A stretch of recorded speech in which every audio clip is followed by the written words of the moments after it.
So, good evening, everyone. My name is Osho Brad with the Dragonfly Sangha, and I'd like to welcome you to this evening's celebration of the Liturgy of the Day. Let us begin by sharing the peace. May all beings awaken to that peace which is our true home.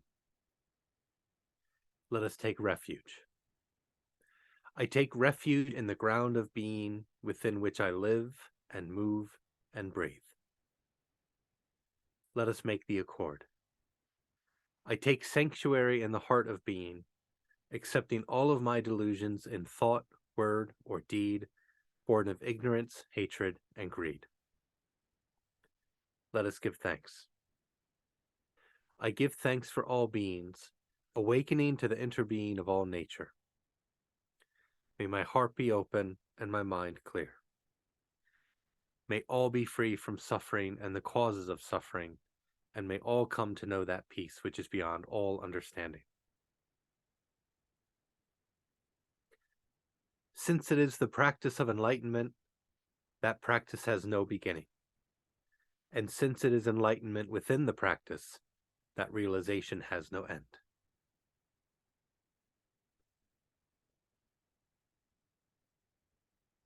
So I wanted to spend some time this evening talking about change. And how when we're faced with change, that sometimes comes with a sense of wanting to go back to the way that things used to be. And what brought this topic to mind was a drive I took a few weeks ago. I drove by an old golf course, Freeport Golf Course in Lebanon County. It was always a very small golf course. It wasn't that great. Um, but it was where I kind of learned to play, and I spent a lot of time there golfing with my dad and sometimes with my uncle, um and I knew that this golf course had shut down a number of years ago, but I'd never driven by there. Um, and where I was going took me past that golf course, and I was like, oh, I'm gonna pass this golf course. I wonder what it looks like now. And I looked at it, and it was just fields. It was just grass, and it's winter right now, so it was just brown grass, completely overgrown. No sense of a fairway or a putting green. No signs that there was ever a golf course there. No, flags or wooden blocks by the tee boxes. Um, and it made me kind of sad. I had sort of an unexpected, reaction to it because it was a place that I'd spent a lot of time, playing golf with my dad. And I had to recognize, seeing it, wow, it's never coming back. It's gone, right? And of course it made me very, nostalgic then, and I started thinking about other things that have changed in my life. And one thing that changed more recently, at the start of the pandemic, before the pandemic, for years I'd gone to a local restaurant with a group of friends, and we'd play trivia there, Wednesday night trivia. And we usually did pretty well. Normally in the top three, we won fairly often. Something I looked forward to. Good food, good friends. And but then when the pandemic came about, the last Wednesday there, we thought like maybe we shouldn't. There's a lot of talk about this, uh, this virus. Maybe we should be careful and stay home. And then it was canceled, and it's just they've never brought it back. So the last time we played was March 4th, 2020.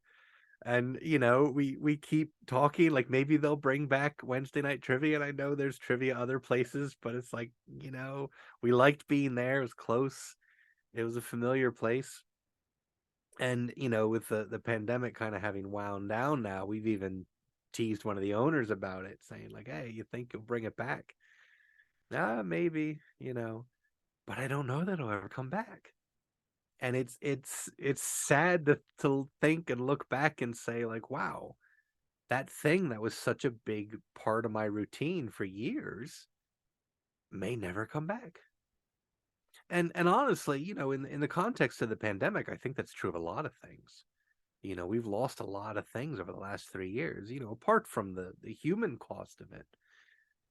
For those of us still here, we've lost, a lot of businesses have closed. A lot of routines and ways of life have changed completely. Um, some of those things have come back, some things have gotten a bit more normal, but a lot of those things are gone forever. They've changed forever. Um, and like I said, as the pandemic kind of fades and becomes endemic, right? We may find ourselves kind of wishing for things to go back to normal, quote unquote normal, whatever normal is, whatever normal was for a lot of us before a lot of things changed. Um, like I said, I noticed a lot of things for myself that had changed.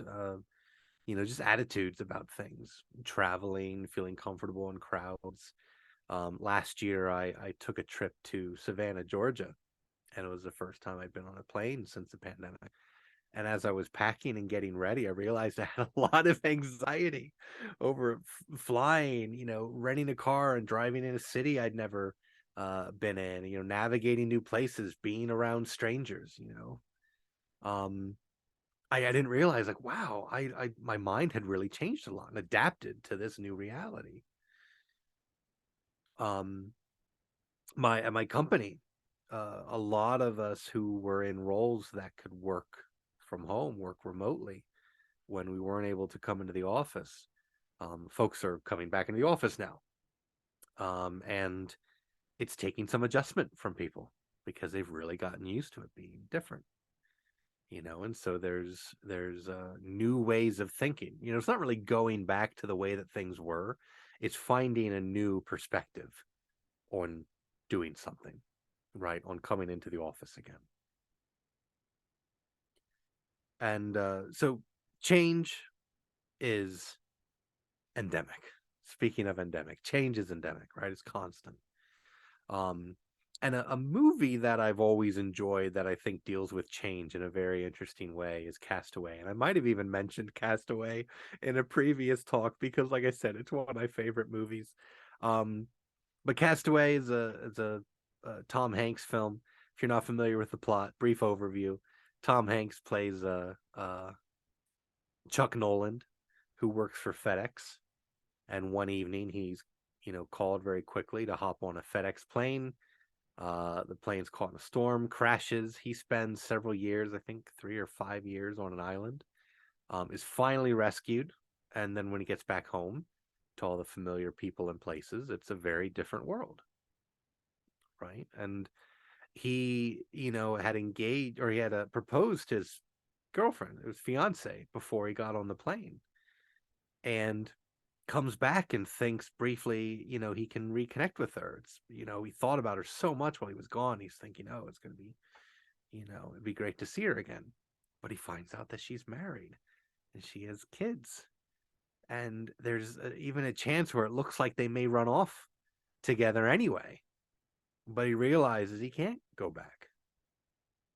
And it's sad, as a viewer for his character. It's very sad that he can't reclaim that has changed and it's gone on. He can't go back.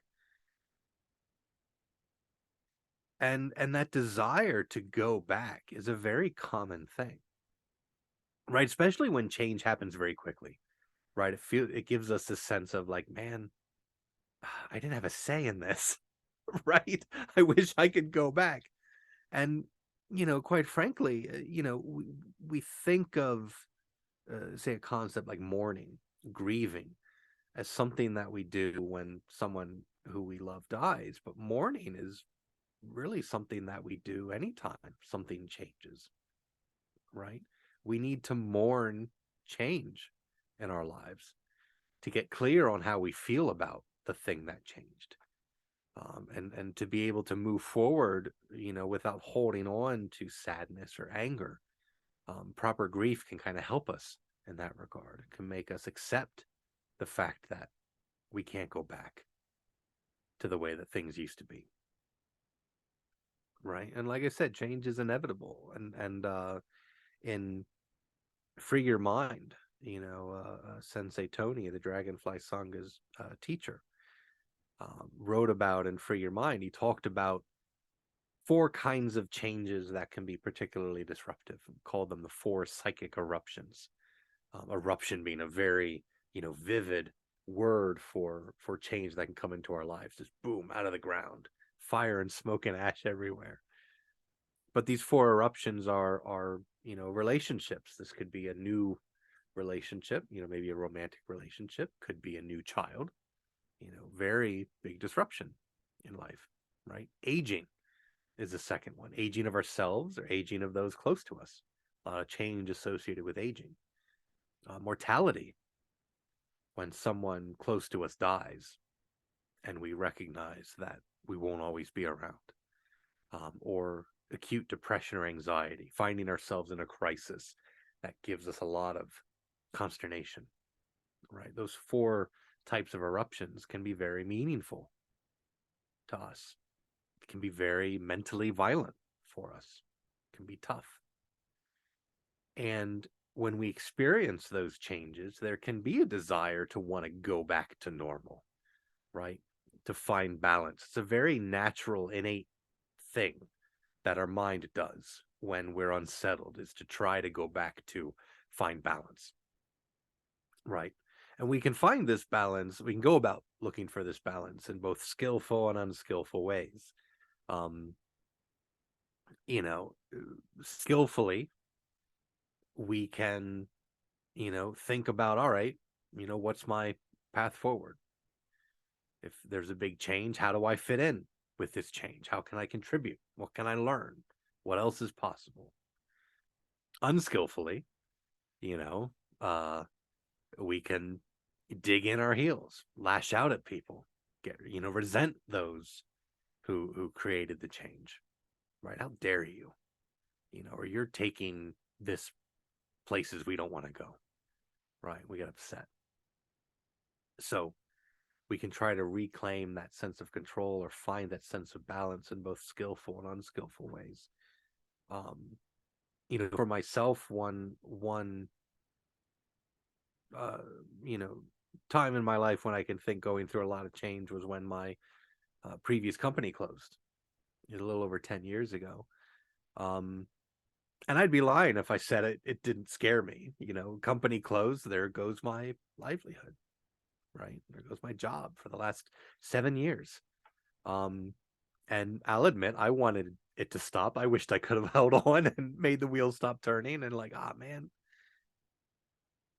But what I realized is that change actually gave me some new opportunities. Now, some of these, I will say, you have to kind of look back and you recognize in retrospect that you had this opportunity to take skillful action in the face of change. But two big areas where I needed to integrate change. One was, what would I do for my next career, right? My next role, my next job. I wound up getting a new position. It was different, very different from what I'd had before, but much better than what I'd had before. And I was able to apply the things that I'd learned. So, new opportunity, despite there being a lot of change. Another one, while I was looking for work, I had a lot of time on my hands, which was a scary thing. What do I do with myself? But the nice thing was I recognized that I had time to reconnect with hobbies. I read a lot. I rode my bike a lot. I was very fortunate that winter that the weather was warm and I could get on my bike pretty early in the year and get out there. Watched a lot of Netflix. one show I reconnected with was the documentary by Ken Burns on the Civil War, which is something I remember watching in elementary school, on a big video cassette wheel in the TV, and you watch the Civil War.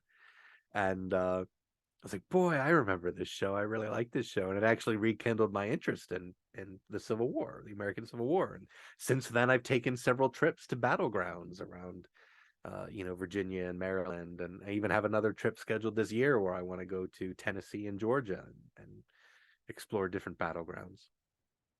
So there are new things that can come out of change, right? There are opportunities that can come out of change. One force, however, that can make it tough for us to move on from change is nostalgia. Nostalgia can be a very tricky thing when things change and we're looking for balance and we're looking for things to go back to normal. We can become nostalgic. Nostalgia is this affection for the past, usually brought on by an association of positive and pleasant emotions with things from, our past. I know a relatively recent, I guess it's not that recent anymore, but the show Stranger Things, when it came out, takes place in the 80s. As a kid who, grew up in the 80s, boy, there was a lot of stuff that I was like, wow, boy, look at the way the kids dressed, the music, the toys they had, the decor of the houses, the hobbies, all of that. Even the font they used in the title card for that show was just waves of nostalgia. And I was like, boy, I really like this.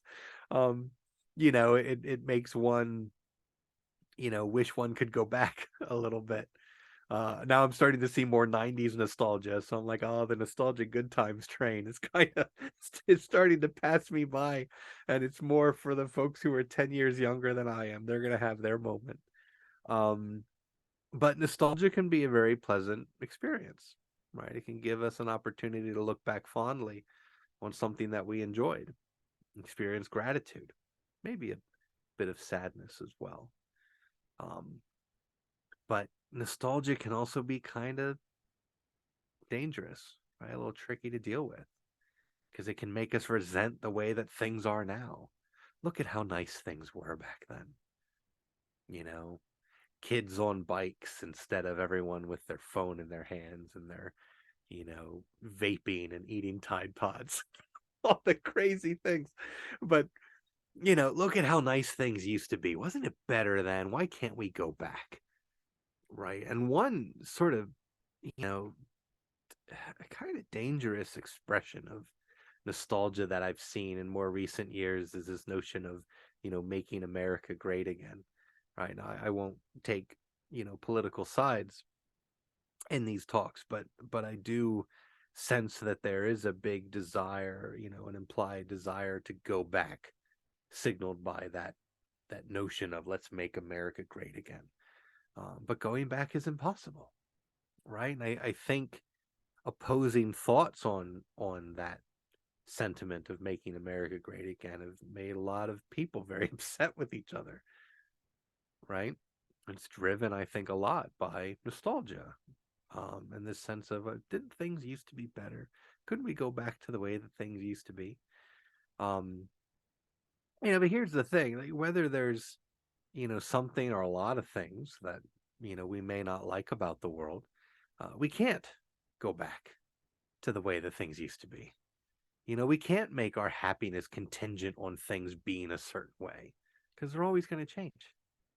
Whether you're here or there or now and then, they're always going to change.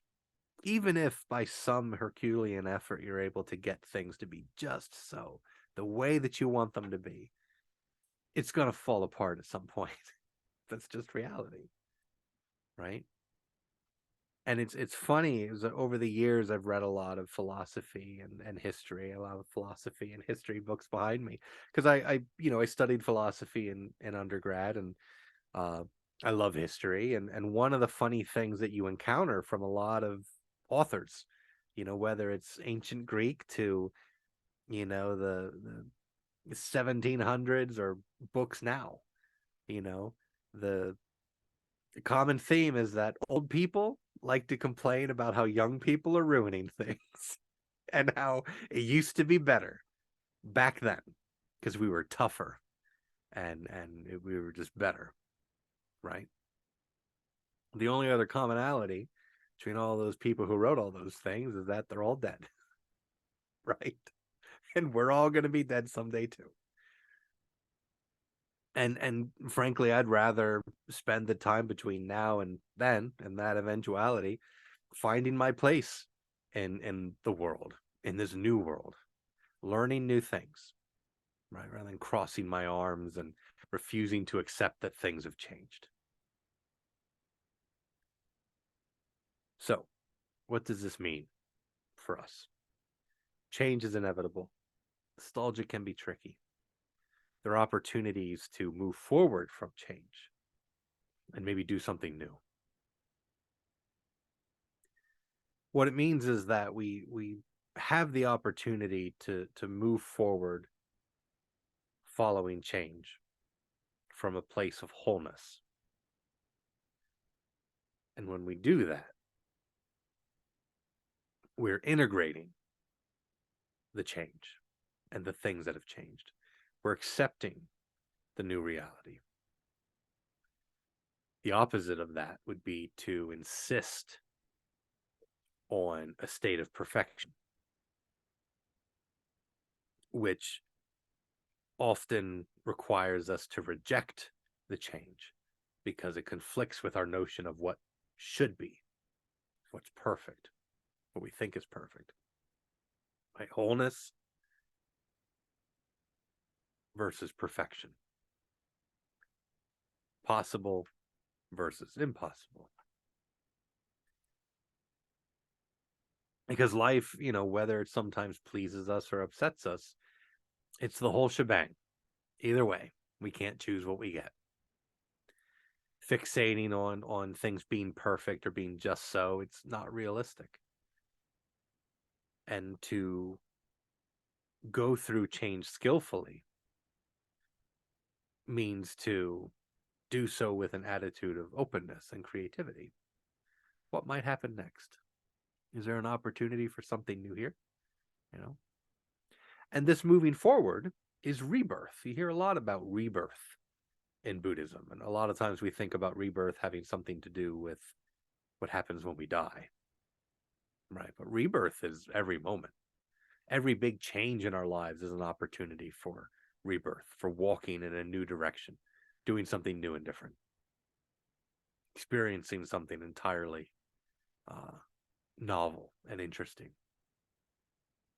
And I don't want this attitude to be interpreted that we shouldn't feel anything when things change, because we will, right? We can't ignore our emotions. Change can be very hard, and it can be very sad when things change. And the way that I like to think about emotions is that emotions are a signal that something we value is being impacted, is being affected. And because of that, we need to take time to investigate those emotions. It's where there's smoke, there's fire, right? We need to know what's burning. And how can I put it out? And how can I not fan those flames to turn into a forest fire, right? As we need to make sure that we're not grasping onto those emotions and making them our attitudes, installing the alert as a new operating system, so to speak. Because if we do that, we're going to stay stuck in the past, clinging on to anger, clinging on to sadness, to disappointment.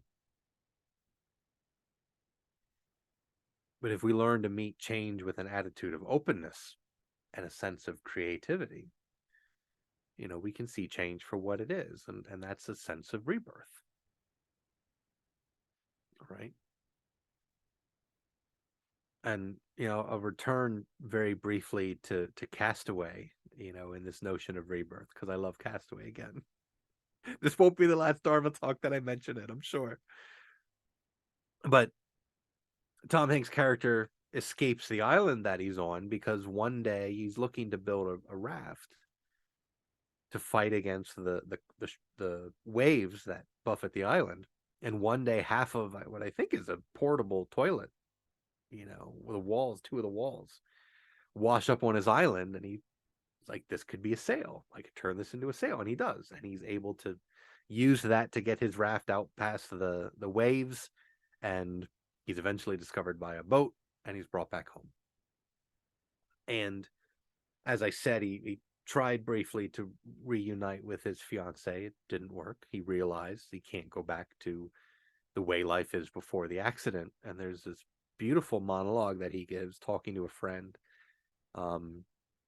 after this reception where he's welcomed back by FedEx and all of his friends and family.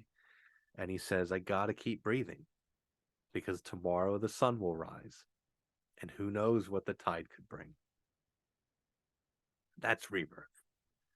That's an attitude of rebirth and of welcoming whatever may come into his life. Right? And rebirth is constant. Like I said, it's not something that just happens when something big changes or goes away. You know, we'll see rebirth very shortly here in the spring as flowers and leaves come back, as the weather warms up.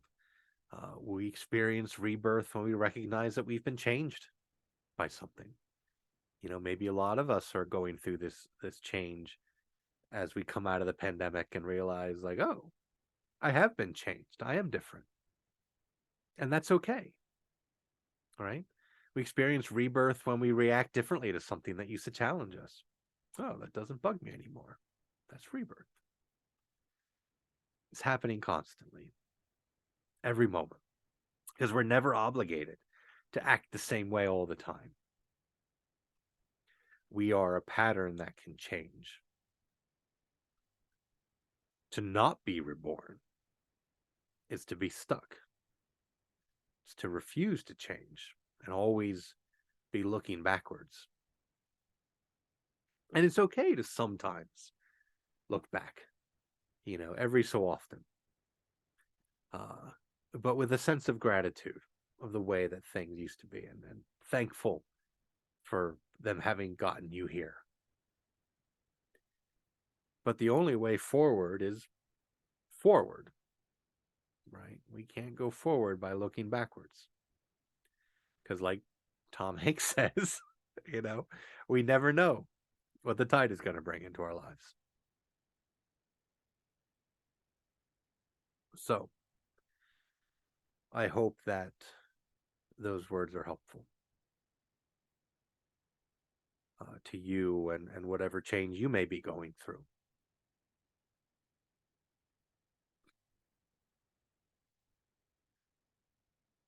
The moment we receive true and trusting, solid and clear like a diamond, infinite light and life embrace and protect us, liberating us completely. Let us take the 4 immeasurable vows. Sentient beings are numberless. I vow to liberate them. Delusions are endless. I vow to end them. The ways of compassion and wisdom are boundless. I vow to embody them. The way is unattainable. I vow to attain it. Let us take the precepts for the community of the vow.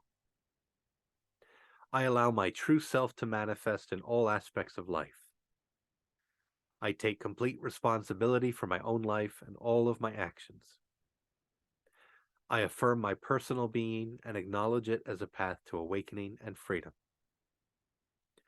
I embrace all aspects of my personal being, including my shadow, so that they may be transformed.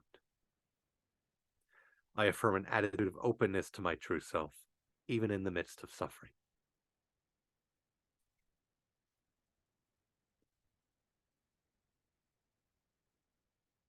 But I'd like to invite you to light some incense at your centering space or at your home altar.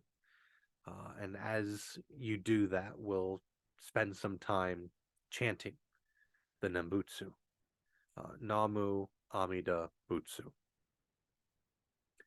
And we'll chant that a few times. And following the chanting and lighting of incense, we'll spend a few moments in silent abiding and meditation. I'll ring a bell to signal the beginning of that meditation, and then ring a bell again to bring us back and close the liturgy.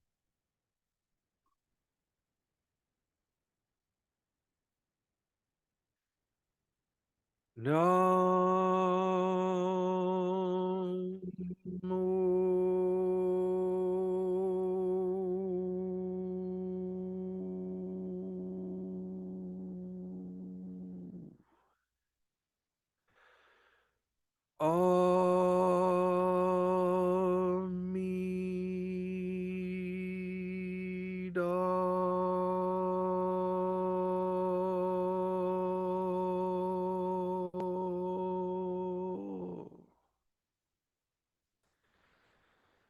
Butsu.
when we practice not just for ourselves, but for all beings.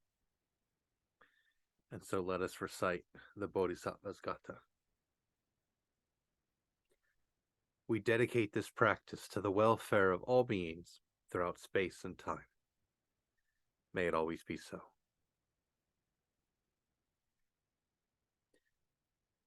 I hope that you have found this practice, this liturgy, this Dharma talk helpful to you.